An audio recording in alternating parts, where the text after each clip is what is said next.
Hey, this is Rob Anspach, and welcome back to another edition of E-Heroes for those keeping count. This is episode 357, and my next guest is such a high caliber person, but we haven't seen her in a couple years. The last episode was 184, and that was in 2022. I want to welcome back Lee Milteer, and we're going to talk about dealing with change. And for everybody that's out there, you know that change is happening every day. And change, like even AI, is, whether it's hurting people, whether it's helping people, it's change. It is, Rob. And thank you, one, for having me back on. It's always wonderful to see you. And I just got a wad of books from you. I asked you, you must be really tired. So I got four books from you. So thank you. And I I never like sleep. Brad, by the way, very much. Well, let's talk about an obvious truth. Like the world has changed; it's still changing. In fact, most people can't even keep track of how fast it's changing. So it doesn't make any difference what business you're in. It's Here's the truth: things are not going to go back to the way they were. I Mhm. know a lot of people want that, but we're in the midst of what I call a really global paradigm shift, and the only way forward is actually through it. And we shouldn't think gloom and doom, Rob, because quite the opposite. I've been in the trenches for decades and I've navigated a lot of economic storms and industry shakeups. And I can say with an unshakable certainty that change is not our enemy. A lot of people are trying to say that, but change actually can be one of our greatest opportunities if we are bold enough to actually embrace it. And Mhm. I'm having to embrace it because I have no choice whatsoever. I lost over 90% of my in-person speaking engagements. And as you know, they weren't just about the stage. They were about, major sales funnels, gateway to product sales, client referrals, future opportunities. And I used to use Zoom just for, interviewing clients. And now it's the stage. Yeah. And it's not very satisfying, I might add, because, and you've been on stage. When you're on stage, there's this two-fourth of energy. I'm giving energy, I'm getting energy back. And now it's just, I'm giving. Yeah. I'm just giving. And I remember the first time that I actually spoke to an audience. It was a local audience and a bunch of realtors. They wanted to know about social media, and I was just energetic. I got up there, I was talking. They were having, they were just, their eyes were wide open and they were listening. And social media back then was new. It was interesting, but back then people also thought, "Oh my God, it's doom and gloom. It's going to take over all the marketing out there." And nothing happened. But yes, we still have social media. There are still people that have learned to adapt, and they're making all their money selling on social media. But, it's there's a lot of industries right now that haven't been touched by AI, but there's a lot of industries that cycle or even circle around our beloved friend Dan Kennedy, who was, or is still is, this master copywriter. Well, you go to ChatGPT with your keyboard, type in stuff, and it spits out stuff that sounds just like Dan. So how are these copywriters, making money? Some of them aren't. Some of them have gone silent, I'm not saying it scares the industry, but we're brilliant marketers. We should be able to adapt. We should be able to overcome, or use this to our advantage. And some of them are just giving up. well, that's kind of sad that we're giving up because we are entrepreneurs. We are resourceful. We're clever. We scan the landscape of our life looking for, pockets of money, opportunities, profit. And I think that what is happening, Rob, is that people are stuck in this view of, I've made my entire living doing this, Mhm. whether it's graphic design or, copywriting or whatever it is. This is how I know how to deal with the world. I think the world is saying, okay, Remember when there were horse and buggy, and then there was this thing called the automobile? And I mean, boy, with I don't know what the time difference that happened, but I mean, there was resistance, Yeah. obviously, but the Amish are still here. Mhm. And so um, I think, including myself, I've had to really get a lot of soul searching and asking myself, okay, what other skills, abilities, and talents do I have that I haven't necessarily monetized? Or Mhm. things that I used to like to do that I made money in? I've had a wide variety of adventures in my life, from starting off as a rock and roll disc jockey to becoming a professional photographer and traveling around the world. And by the way, I did that, and I probably would still be doing that if I hadn't gotten arrested as a spy in Israel. And so we're laughing today. It was not funny. Um, Mm. I had been gone for 3 months. I went to Israel. They asked all these questions about where I'd been. I'm like, dude, I mean, I'm a photographer. I didn't keep track of everything I did. I was taking pictures, and they destroyed all my equipment.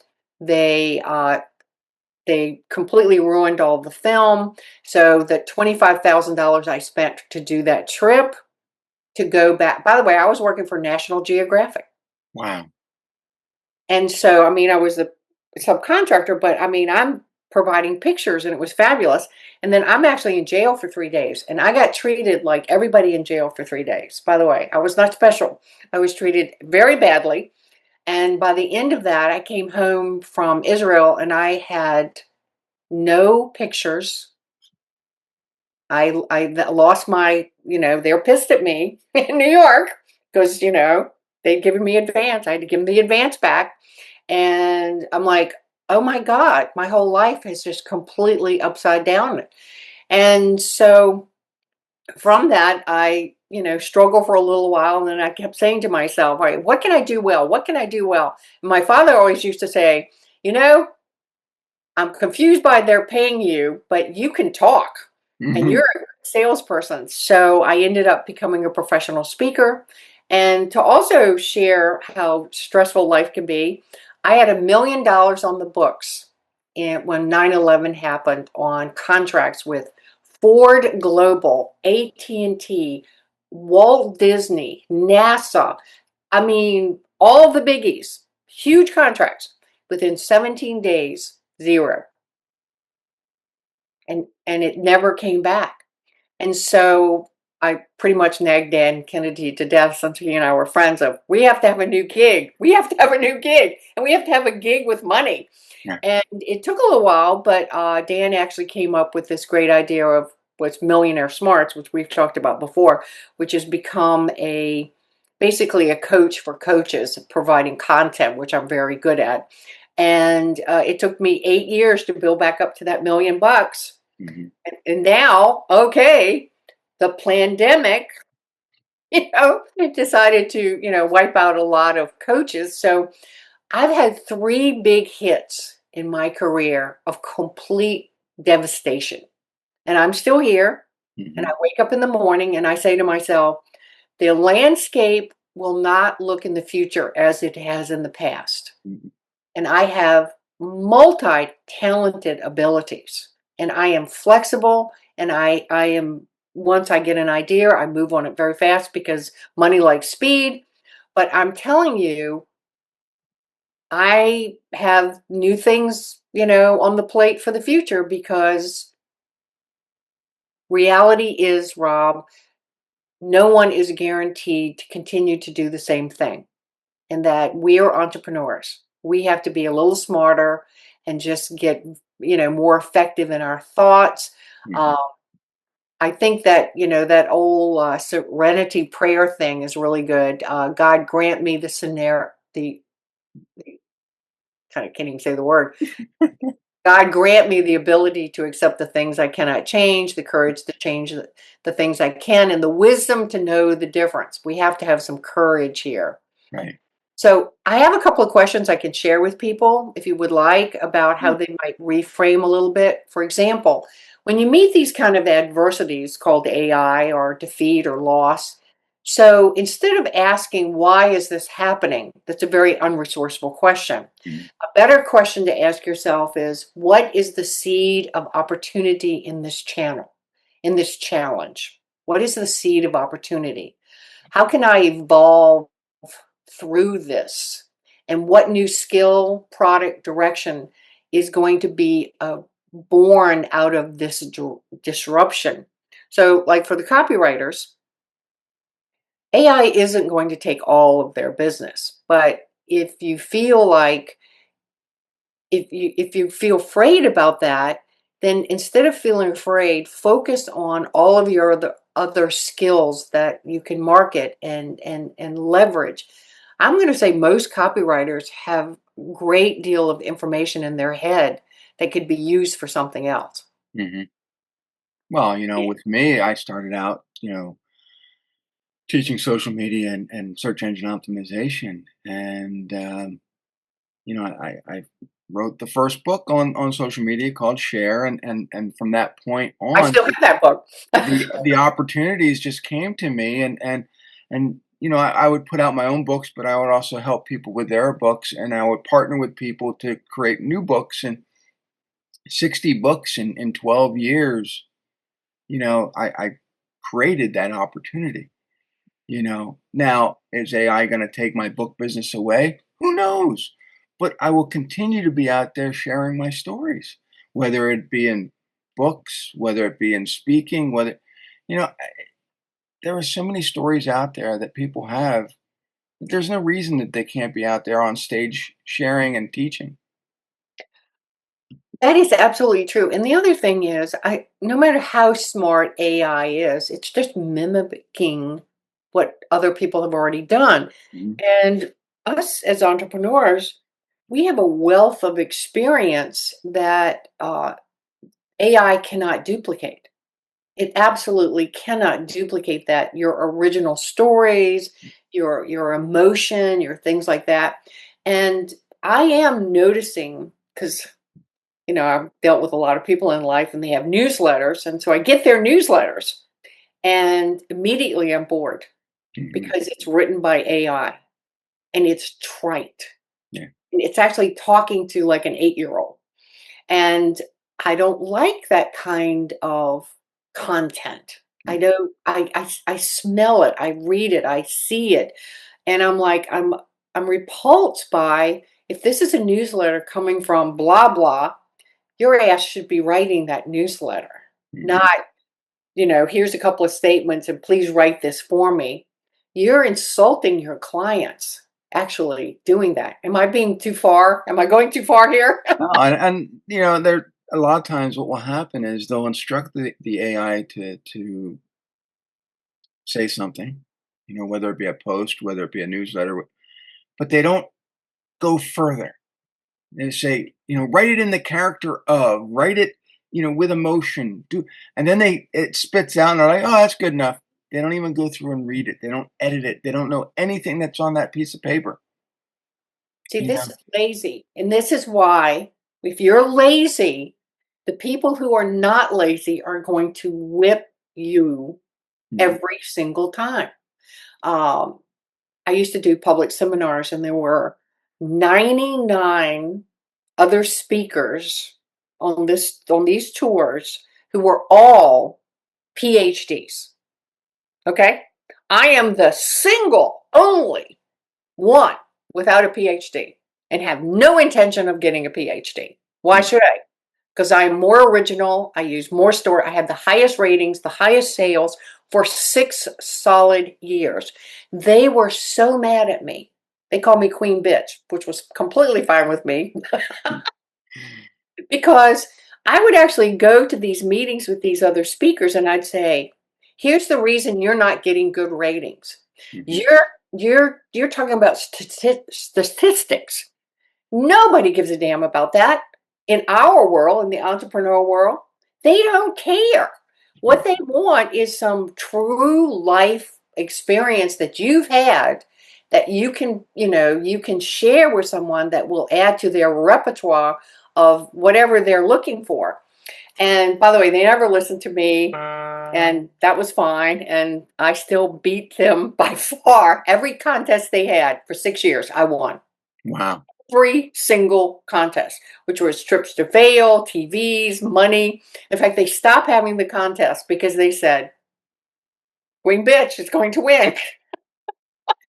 Yeah, I remember back in 1998 or so, when I still had my cleaning business, I would be running these ads in what was called the Clipper magazine. It's changed names many times since, but I would run these ads basically, free room of carpet cleaning. These are the parameters, and I would get so much business because people would have me come out. I'd clean a free room, you know, and no pressure.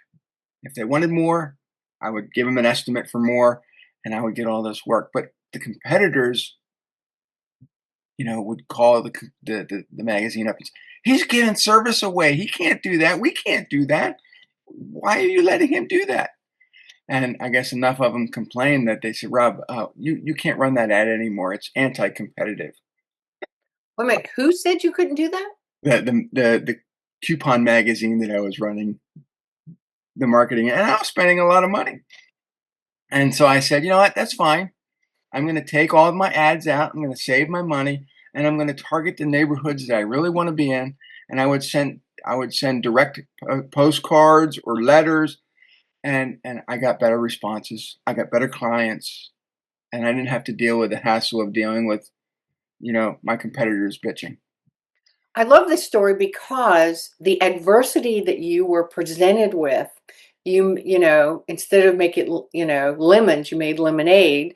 And I think that's what all of us have to do. That's a great story Hmm. that we are all going to be, held back in some way, but it's that is the point where you rise to the occasion and look at what can I do that's really different from everybody else and stand out. Hmm. So I completely understand. That was actually brilliant. That was actually a blessing for you.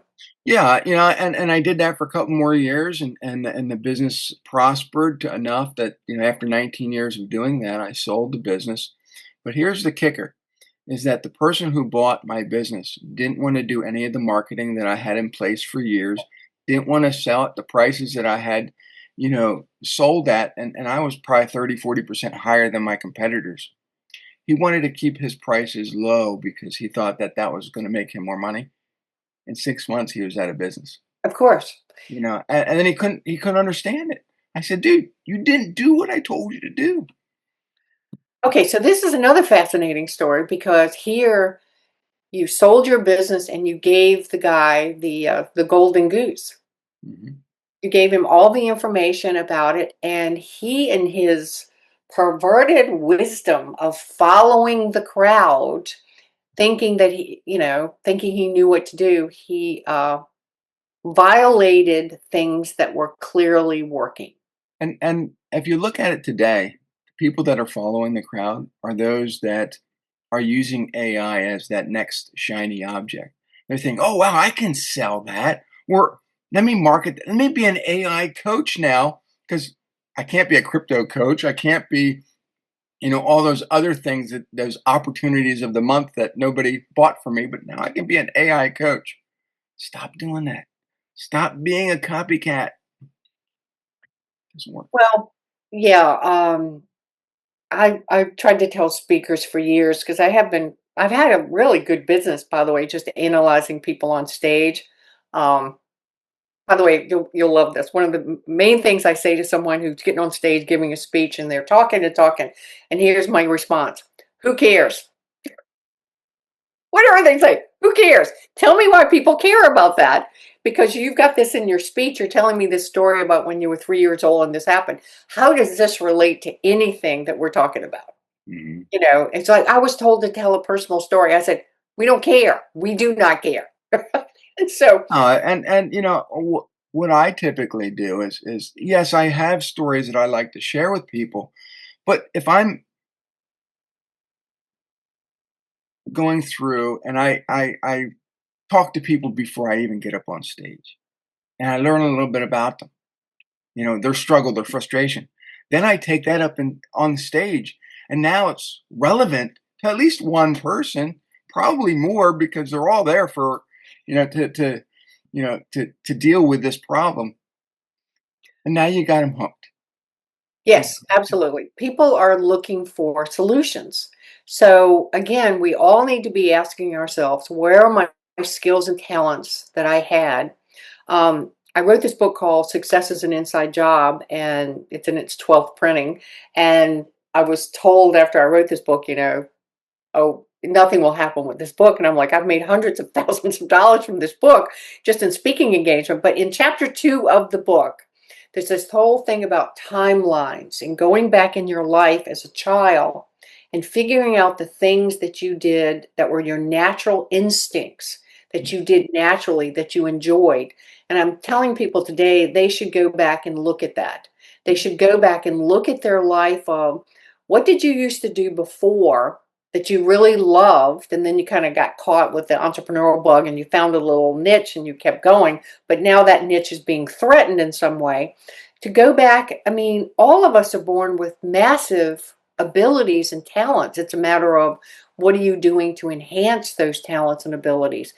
And I think that most people, Rob, right now, they're just like little 3 years old. They're like pouting that things have changed, and like, dude, every day the number one thing about change is it's going to change. Yeah. Whatever there used to be, it's going to be something else. Um, Dan Kennedy and I talk about that all the time. The shelf life of things sometimes is not as long as we would like it to be, Hmm. but it just means that you're being ask to dive deep, figure out something else you could do that would monetize and leverage and that you would enjoy doing. Hmm. Um, Many years ago, I grew up with a guy whose family were all lawyers, and they insisted he become a lawyer. And he was naturally talented in doing portraits, like, I mean, seriously talented. But the lawyer family did not want him to be a starving artist. So they forced him. By the time he finished college to be a lawyer, he was obese. He Hmm. was so heavy. He was so miserable. He didn't have relationships. Anyway, long story short, he finally gave up being a lawyer and decided he was going to be an artist, no matter what. Hmm. And he is now a unbelievably high priced, artist that comes to royalties and, paints the kids and things like that. And now his new thing is painting horses. And so, these horse paintings are like $300,000. And so if he'd have stuck with what reality was trying to stick him with, he Hmm. would have been a lawyer, and he would have been a very bad lawyer because he didn't like it. Yeah. And now he's got the life I mean, people send private jets for him to come paint things. So everybody maybe not have that story, but they have some kind of story of there's more music in you. Don't let the world smush you. Just like, I'm going to reinvent myself. Yeah. Yeah. And I look at my life, and I'm 56 years old, and I've been in the marketing field for 30 some years now. And but it's the books. I love writing. I love getting these, and the thing is that we all know that front end books don't make a lot of money. It's the back end, the speaking, the getting on podcasts, getting coaching. They're brilliant that way. They are. And so every book that I've written, they're all different. I mean, the Rob versus series, there's 8 books. There's Can Go to Hell series, there's 4 of them. But the Rob versus series is very sarcastic, very funny. There is some sarcasm in the Can Go to Hell, but they're more consumer advocacy books. And then I've written books on marketing and podcasting and business. And, for me, every single one of them is my therapy. I get to spill my beans, I'll spill my guts, and get all that blood, sweat, and tears in there, and give people advice, and sometimes my greatest books, like Lessons from the Dojo, which was one of my best books that I wrote didn't sell for crap. And that was only because the week it was launching, my wife and I were in Italy. So it took like 7 years for that book to gain traction. And so, not every book is going to make a lot of money. Some will, some won't. So what? Keep going. You know, eh, we all have failures. But I don't consider every book that I wrote. Some people would say, Rob, some of them are just failures. No, no. They keep me going, and people look at me and are like, well, Rob, you're very prolific. Maybe I am, but I just love what I do, you Excuse me. know, and I stay busy. I create content, and you know, I see these new people getting into, oh, I'm an online marketer, and in 6 months they're going online. What do I write about? I'm so burned out. I've been doing this for 3 decades, and I'm not burned out. I Well, don't understand. I think that the distinction, though, for you is that you love doing it and Mhm, that you have a realistic expectation that, not everybody is going to get, a home run on everything that they do. But you never know when a book will get into someone's hands that mhm, has affected them so much that, they buy hundreds of copies or they hire you for things. I mean, you don't know that. yeah, Um, I uh, I know of someone who had a book that someone bought at a garage sale, and they made, I don't know, 80 or $90,000 working with that person from buying this book at a garage sale for 50 cents. So wow. you never know. You just never know. But I do, before we leave, I do have four things I'd like to share with people just to give them a little tactical information about change. Um, just a couple of things you might want to write these down, but accept change as non negotiable. You just stop fighting reality, flow with it. The world doesn't owe you any comfort or consistency. The world really is going to offer you opportunity to those who are agile, who's go for it. And the next one is actually, everybody, please start to believe in your ability to adapt because this is absolutely crucial. You've survived before things. You've survived setbacks. You're not fragile. You're fierce. And own that. And you're going to be a lot more happier if you will own that truth. And another one is take 100% responsibility. Stop blaming AI. Stop blaming the economy, the government, your ex-business partner, your ex-wife, your mother. Stop blaming people. Step into your own authentic, true power. Mhm, No matter what happens, you're going to succeed. And even if you didn't cause the storm, it is your job to be the captain of the ship through it. That's very important. And the fourth thing I want leave you with is look for the hidden gift in every change. Even unwelcome changes open doors. So the question you should ask yourself every single day is, what's good about this? What mhm, can I learn? What can I create? And what can I let go of? Because, people who own the future are the ones who adapt to a very proactive mindset, and they're not waiting for the world to do anything for them. They're pretty sure, I have the resources within me. mhm, And I was, I've always taken the position that if everything crashed around me, and it has three times, that within a very short time, I will be up and running with something else mhm, because I can scan the landscape of reality and feel, because I'm very intuitive. Everybody's intuitive if they allow themselves to be. I can feel where there's a calling. mhm, But I actually now have no expectations that the shelf life of things I'll do will be forever because there's exponential change in the world. We're in this new paradigm of complete, like right now, there's all this disclosure going on about things in the world and governments and bad things that have been happening that have been hidden.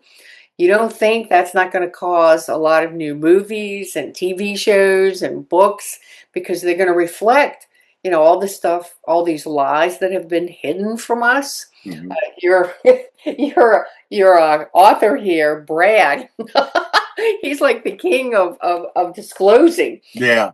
Hmm. So maybe everybody should start thinking about, instead of going back to the old grind, they should be thinking about, how can I jump on this bandwagon of the new world that's coming? Hmm. And I don't believe the new world is bad. I believe there's going to be fabulous opportunities for entrepreneurs. Yeah. I look at the thing, well, AI as a whole, and it's creating so many new millionaires. You know, yes, there's a lot of people that are getting out of work, being pushed out of work, but they got to look at it from a different perspective. How can this make me grow? And I think a lot of people get fed up. They're tired. You know, now people ask me, Rob, you've been doing this for so long, aren't you tired? Well, I'm tired of people asking me the stupid question. Yeah. It just I get out of bed every morning with a new outlook on life. It's like, yeah, I could probably be depressed like you. I could probably give up. I could probably go work at McDonald's and flip burgers and not have to worry about life. But that's not who I am. I'm an entrepreneur. I make things happen. Exactly. Yeah. Exactly. And it just means that whatever they were doing that's fading, that's not in your control. Mm-mm. That is not in your control at all. And so you have to be sort of really, and by the way, if you're not in the mindset of I'm open, but this is being stubborn when Yeah. people get stuck in their reality of, oh, this shouldn't have happened to me. That's a victim. Hmm. And victim mentality, you're always going to fail. You've got to look at this, it just happened. Yeah. Okay, what's next? What can I monetize? I mean, Yeah. if you get up in the morning, you start really thinking, I'm now just curious and I'm excited about life, and I feel that between, my connection to the infinite intelligence and, my connections in reality, that the right thing is going to come. I have an affirmation that I teach on my Alchemist Inner Circle. I'm going to share it with you. Here it is. It's taped up. Everything is working out for my highest and best good. And out of this situation, only good will come for me, and I am safe. And I'm telling you, this is not my affirmation. This was a Louise Hay, who's a healer's affirmation. But what we think every day is the reality we live in. Hmm. And if you're thinking, poor me, this is not fair, I cannot do anything else, you're a self fulfilling prophecy. Hmm. And something I'm talking about a lot with my group, Alchemist Inner Circle, is your brain is a 3D printer. Think about it. We live in the 3D reality. What you think, if you think it's strong enough, actually manifests in life, whether it's good or bad. You can focus on flowers, you can focus on weeds, you can focus on poverty, or you can focus on prosperity. And life can absolutely shift on a dime. Hmm. It's just a matter, are you willing to accept and take action on the opportunity? And when you're in an unresourceful state of mind, opportunities can be in front of you every day and you don't see them because Hmm. you get your thumb in your mouth, you're sucking your thumb, you're feeling sorry for yourself. Stop that. Hmm. Get on with the program. Yeah. You're an entrepreneur, for the love of God. Well, and the thing is that I look at some of my heroes. Walt Disney being one of them. And he had so many problems trying to start Disneyland. And everybody was against him, and they said it's never going to succeed. And not only did it succeed, but it created an empire. And so when you're looking at your little corner of the world that you live in, and you're saying, well, I have this little business, but it's not going anywhere. Why not? Believe in yourself better, create an empire. Stop thinking so small. Yes, whatever the mind of man can conceive and believe, he shall achieve. Yeah. Napoleon Hill, Think and Grow Rich. Absolutely. So how do people find you? Where do they go? They go to milteer.com, Milteer, Lee Milteer. And in there, I have a great program after leaving Peak Performers with Dan Kennedy and Bill Glazer. And we did that for 12 years. And then I worked with Adam Whitty with Renegade Millionaire. I attract people who are not only very excited about making money and manifesting, but also people who realize that everything we taught in school wasn't necessarily the way to go. That there are more deeper truths to life that aren't really programmed into us. And whether you want to call those metaphysical or spiritual or just alternative thinking. I am a farmer's daughter from Chuckytuck, Virginia. I have broken all the rules everywhere and I thrive because I do that. And so I have this wonderful group. It's called the Alchemist Inner Circle. In fact, Russell Brunson and I spoke at his event a few months ago, and he said to me, Alchemist Inner Circle, what an incredibly great name. And that's exactly what we are, because most people think of alchemists as people who chased trying to make metals into gold. But let me really tell you what a real alchemist is, which fits right in with this. An alchemist is a person who transmute existing problems into something positive. They absolutely transmute all negative stuff into things that will work for them. They are people who are manifestors and creators. And what we do in the group is not only support each other, but we really investigate, you know, things like, the movie The Secret. Like, well, The Secret was an entertaining movie, but they left the whole important thing out of action, which without action, well, good luck. It's not like magic is going to appear to you, that you have to actually take action on things. So anybody interested in looking at success from different views, you should come check out our Alchemist Inner Circle. And we'd love to take your application and see if you are a fit for our group. But we've been around for 3 years and we are thriving, and all of the people in our group are exceptionally brilliant thinkers. See, that's awesome. So everybody go to milteer.com/alchemist dash inner dash circle sign in. There's a lot. That's a big URL, but you can just find it. If you just go to milteer.com, and right on Milteer.com, the and menu, you'll find it. Yep, on the you're on right. the It's right on the menu. It's like here's a but video that's here. yeah, So it's it's always great to catch up and everybody, if Lee can overcome so many great obstacles and still be relevant, which we all want to be relevant, but she's been doing it forever. I have. you I'm know, like 1,000 years old. and go to our website, learn stuff, and we'll see you guys on the next episode. Adios. Thank you.